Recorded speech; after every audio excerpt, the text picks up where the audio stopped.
A few years ago, I realized something for the very first time, and honestly, it completely shocked me. I realized that I did not know how to build friendships as myself. Believe me, I know that sounds like a strange thing to say. When I first realized it, I thought, wait a minute, how can that be true?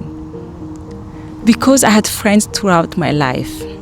I went to school, I went to university, I met people, I stayed connected.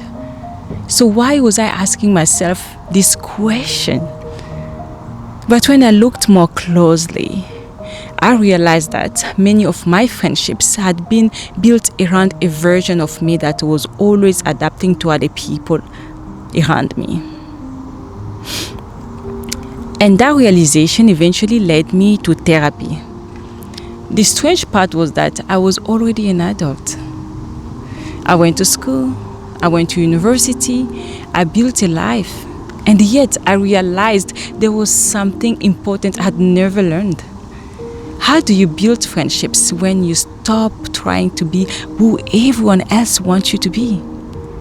For a long time, I thought friendship meant learning what other people needed from me and becoming that person. Looking back, I think I started learning this when I was very young. Like most people, I wanted connection. I wanted friends. I wanted to belong. So I became very attentive to the people around me. What do they like? What makes them happy? What do they expect from me? Without realizing it, I slowly learned to shape myself around the people in my life. At the time, it worked.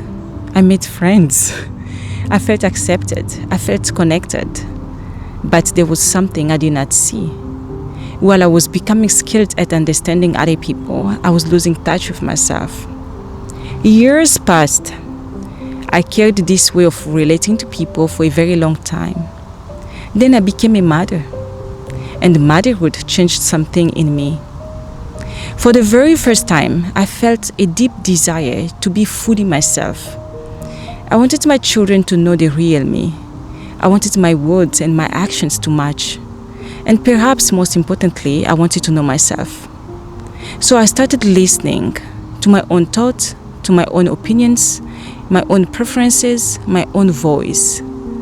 And while that freedom was beautiful, it was also uncomfortable. Because every time we become more honest with ourselves, something begins to change. Some friendships became distant, some faded, and some disappeared altogether. That was difficult for me because I'd spent so many years learning how to fit in. Now I was learning how to be myself. And not everyone came with me on that journey. And somewhere in the middle of that process, I found myself asking a question I'd never truly asked before. How do I build friendships as the real me? Not as someone trying to earn acceptance, not as someone trying to fit in, but simply as grace. That question is one of the reasons I started therapy. At the time, my life was moving forward, but I realized there was something important I'd never learned. How do I stay true to myself while remaining open to connection? How do I build relationships that do not require me to leave myself behind? I wanted to understand my thoughts better. I wanted to understand my story better. And I wanted to understand why I moved through the world the way I did. Today, 2 years into that journey, I can honestly say it has been one of the most valuable investments I've ever made in my personal growth. Sometimes I wish I had started this journey much earlier. But better late than never. And if there is one thing I've learned, it is this. The deepest relationships are not built when we become who other people want us to be. They are built when we have the courage to be ourselves.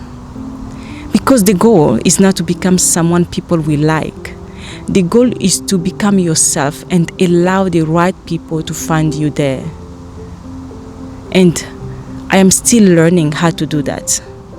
But today, I'm much more closer than how I was a few years ago. And for me, that has made all the difference. If you are on a similar journey, I hope this reminds you that it is never too late to get to know yourself. Thank you for being here.